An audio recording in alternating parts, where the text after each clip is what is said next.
आप एक्ने देख रहे हो ना, ये मेरे ओल्ड एक्ने हैं, लेकिन मैं ये कह सकती हूँ कि मुझे जब भी एक्ने आते हैं ना, इतने ही सिवियर आते हैं, इतनी ज़्यादा तेज़ी से आते हैं।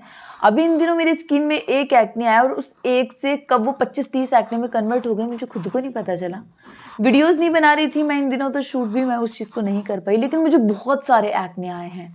पहले भी अगर आप मेरी कुछ वीडियोस उठा के देखोगे तो आपको पता चलेगा वीडियोस बनाते हुए कि मुझे जब एक्ने आते बहुत पेनफुल, मुझे ऐसा लगता है कभी मुझे फर्स्ट ग्रेड से सेकंड ग्रेड का मौका ही नहीं मिलता जाने का, मुझे डायरेक्टली फोर्थ ग्रेड के एक्ने बनते हैं स्किन में। तो मुझे बहुत सिस्टिक एक्ने बनते हैं, लेयर बाय लेयर बनते हैं। सच बताऊं, ये जो लोग ये कहते हैं ना मुझे पता चल गया था मुझे इस रीज़न से एक्ने आ रहा है, मुझे नहीं पता उनको कैसे पता चल जाता। मुझे 8-9 सालों में आज तक नहीं पता चला कि मुझे एक्ने आते क्यों हैं। बस मुझे ये पता है कि मुझे अब जब एक्ने आ चुके हैं तो मुझे इनको ट्रीट करना है। मुझे अभी भी एक्ने आए इन दिनों में और मैंने पूरा 20 से 25 दिन उनको सफ़र किया है। वही ट्रीटमेंट लिया है जो मैं एक्चुअल में लेती आई हूँ, लेकिन कुछ प्रोडक्ट्स कम करके मैंने ट्रीटमेंट लिया है। अगर आप में से किसी को इस तरह के एक्ने आ रहे हैं या आते हैं, चाहे वो कोई भी ग्रेड हो, फर्स्ट सेकंड थर्ड फोर्थ तक, अगर आपका इतना सीवियर एक्ने हो तो आप लोग डेफिनेटली ये जो मैं आपको बता रही हूँ कुछ स्टेप, इन 3-4 स्टेप्स को फॉलो करके 100% एक रात में कमाल हो जाएगा। नहीं होगा एक रात में तो उसके बैक्टीरिया भी नहीं मरते हैं एक्ने के। मुझे नहीं पता वो कौन से वीडियो हैं जो एक रात में एक्ने को ख़त्म कर देते हैं। हाँ, अगर आप उनकी स्वेलिंग से, उनके पेन से थोड़ा सा रिलीफ चाहते हैं तो आप एक्ने पैचेस लगा सकते हैं, ताकि थोड़ा सा आपको वो जो पेन हो रहा है वो कम टॉलरेट करना पड़े। लेकिन एक्ने एक रात में नहीं जाएगा पैच से भी, उसके लिए आपको थोड़ा पेशेंस रखना पड़ेगा, थोड़ा वेट करना पड़ेगा। मैं एक सिंपल सा स्किन केयर रूटीन आप लोगों के साथ शेयर करने जा रही हूँ, उसको आप फॉलो करो और देखो रिजल्ट्स। इससे पहले मैं आप लोगों को बता देती हूँ, इन दिनों मुझे बहुत एक्ने रहे हैं, तो यही रूटीन मैंने फॉलो करके लास्ट 20 to 25 डेज में अपने एक्ने भी खत्म किए हैं और उसके जो मार्क्स हैं वो तो आए ही नहीं थे। क्योंकि अगर आपको भी एक्ने है तो आप डेफिनेटली एक बार ट्राई करके देखो। आप लोग देखोगे आपका एक्ने तो रिड्यूस हो रहा है, ख़त्म भी हो रहा है, लेकिन पीछे का जो PIE और PIH मार्क्स रहता है वो नहीं रहता। मेरा जो स्किन केयर रूटीन है ना, उसके बाद मार्क्स तो बिल्कुल नहीं रहते स्किन के अंदर। कभी मुझे डार्क स्पॉट्स नहीं रहे। स्टार्ट में जब मुझे इस स्किन केयर रूटीन का नॉलेज नहीं था तब मुझे डेफिनेटली रहते थे, लेकिन अभी ऐसा नहीं होता। वीडियो शुरू करने से पहले मैं सीरियसली उन लोगों को सॉरी बोलना चाहती हूँ जो लोग मुझे कंटिन्यू वॉच करते हैं, कमेंट्स करते हैं और एक्चुअल में मुझे बहुत ज़्यादा पसंद करते हैं। और इन लोगों का ये है कि यार आप रिप्लाई नहीं करती हो और हम लोग इतने कमेंट्स आपको करके रखते हैं। तो ऐसा नहीं है कि मैं रिप्लाई नहीं करना चाहती हूँ, लेकिन सीरियसली एक कभी कभी इतने ज़्यादा कमेंट्स होते हैं, एक के ऊपर एक कमेंट्स होते हैं ना, तो रिप्लाई देना उतना पॉसिबल नहीं हो पाता क्योंकि सारे कमेंट्स नहीं दिखते हैं। फिर भी मैं आप लोगों को सॉरी बोलना चाहूँगी। इतना सही कह सकती हूँ कि मेरा ऐसा कभी इंटेंशन नहीं रहा है कि मैं रिप्लाई ना करूँ। शुरू करते हैं आज का वीडियो। अगर इस तरह के आप लोगों को एक्ने बन रहे हैं, आप एक्ने से बहुत परेशान हो चुके हैं, बेंजोल पेरोक्साइड लगा चुके हैं, बेंजोल पेरोक्साइड का फेस वॉश भी यूज़ कर रहे हैं, ट्रेटिनोइन भी यूज़ कर रहे हैं, ये भी यूज़ कर रहे हैं, वो भी यूज़ कर रहे हैं, फिर भी कुछ नहीं हो रहा, तो फर्स्ट तो विंटर है, ट्रेटिनोइन यूज़ करने से थोड़ा सा स्किन में ड्राइनेस ज़्यादा बनता है। तो अभी तो फिलहाल मैंने स्टॉप किया जब मुझे एक्ने आ रहा था। तो ऐसा नहीं है कि एक्ने आ रहा था तो ट्रेटिनोइन बंद करो, ट्रेटिनोइन से तो एक्ने ठीक होते हैं। हाँ बिल्कुल एक्ने ठीक होते हैं। मुझे लगा कि नहीं, मैं अगर कुछ माइल्ड से ठीक कर सकती हूँ तो कुछ माइल्ड स्टार्ट करते हैं।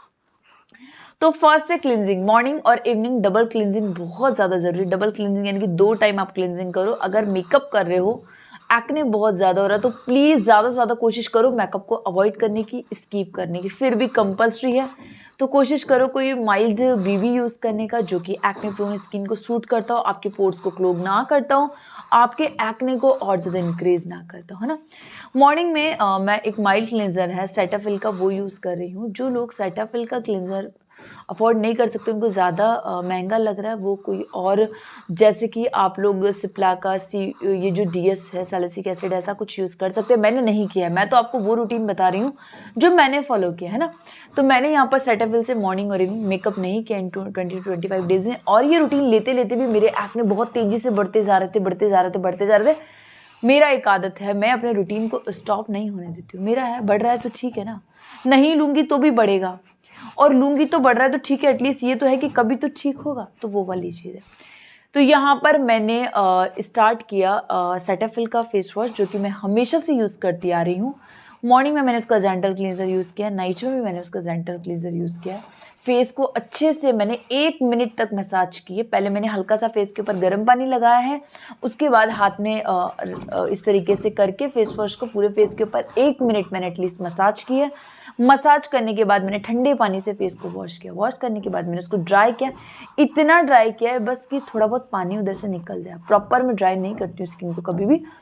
उसके बाद मैंने यहाँ पर एक सीरम यूज़ किया है।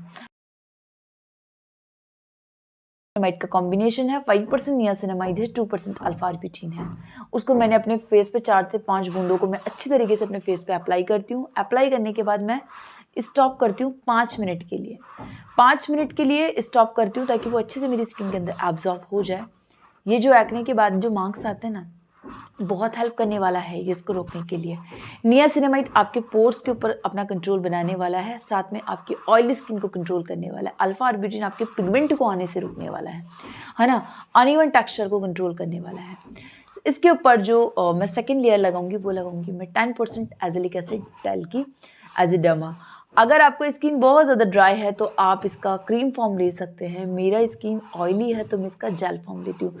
मैं पूरे फेस पे बहुत अच्छी क्वांटिटी में इसको स्प्रेड करती हूँ, मालिश करती हूँ, आप ये कह सकते हो। मैं मसाज करती हूँ पूरे फेस के ऊपर। मैंने इसका एक कॉट लगाया, उसके बाद मैं 10 मिनट वेट करती हूँ। 10 मिनट के बाद मैं अपने फेस के ऊपर फॉक्सटेल का सेरामाइड करके एक मॉइस्चराइज़र है, पर्पल बॉटल, जो कि मुझे खुद को आइडिया नहीं है मैंने कितनी बॉटल्स खत्म कर दी। उसकी मैं एक थिक लेयर अपने फेस के ऊपर लगा के, आप ही मानो पूरा चमकता रहता है फेस के ऊपर कि मैंने मॉइस्चराइज़र लगा रखा है। बस इतना सा स्किन केयर रूटीन है। ये एजेलिक एसिड मेरे पिगमेंट को भी रोकेगा, साथ में मेरे एक्ने को आने से भी ये रोक के रखेगा। ये इसको बढ़ने नहीं देगा, ये इसको यहीं तक यहीं स्टॉप करके रखेगा। मॉर्निंग स्किन केयर रूटीन ये है, night skin care routine same है, लेकिन बस शाम को मैं इसका जो मिनिमलिस्ट का है वो मल्टी पेप्टाइड सीरम है वो यूज़ करती हूँ अपने स्किन के बैरियर को डैमेज होने से बचाने के लिए, उनको रिपेयर करने के लिए, उनकी हीलिंग करने के लिए। एक बार ना जिन भी लोगों को बहुत सीवियर लेवल के एक्ने हो रहे हैं ना, सब कुछ छोड़कर 1 मंथ के लिए आप इसको रोक लो, इस रूटीन को फॉलो कर लो। बढ़ रहा है एक्ने, बढ़ने दो, पर एक बार फॉलो करके देखो, आपको खुद ब खुद पता चलेगा कितना डिफरेंस निकल कर आपकी स्किन के अंदर। ये एक्ने किस हद तक, जिन लोगों का ये था इम्पॉसिबल है, एक्ने नहीं जाएगा, उन लोग को भी लगेगा कि हाँ यार क्यों इम्पॉसिबल है, पॉसिबल है, डेफिनेटली जा सकता है। उम्मीद है ये वीडियो आप लोग को यूज़फुल लगा होगा, आप लोग को पसंद आया होगा। अगर कोई डाउट है तो कमेंट कर सकते हो मुझे, है ना, वरना इंस्टाग्राम पे मैसेज कर सकते हो।